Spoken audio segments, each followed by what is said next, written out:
Gjendemi në kilometrin e 13 të aksit nacional Vlorë-Llogora, aty ku ky rrugë gjendet e dëmtuar prej më se një viti e gjysmë. Në fakt edhe pse është menduar që të merren masa për ta rikonstruktuar atë, duket se asgjë nuk ka ndodhur. Jemi në fakt në fund të muajit mars, ku pritet që të nisë edhe sezoni turistik. Ky është kilometri 13 i aksit Vlorë-Palas, e njohur ndryshe si rruga e Llogoras.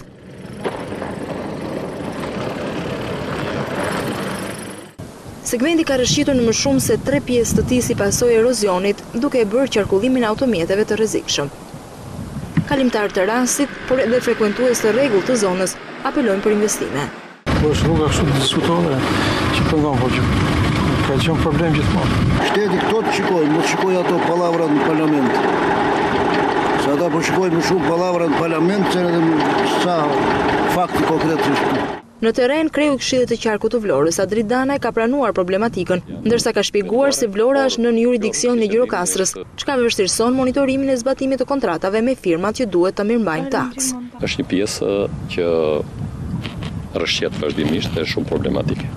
Edhe mirëmbajtja që i bëhet një mirëmbajtje e pjesshme, dhe kjo gjithmonë nga ujërat nëntoksore rrëshqet. Ne vetë jemi në kontakt me autoritetin e rrugëve, javën që vjen kemi lënë një takim me të për të bizetuar dhe për të parë më nga afër cila është kompania që e mirëmban këtë, kush janë kushtet e mirëmbajtjes.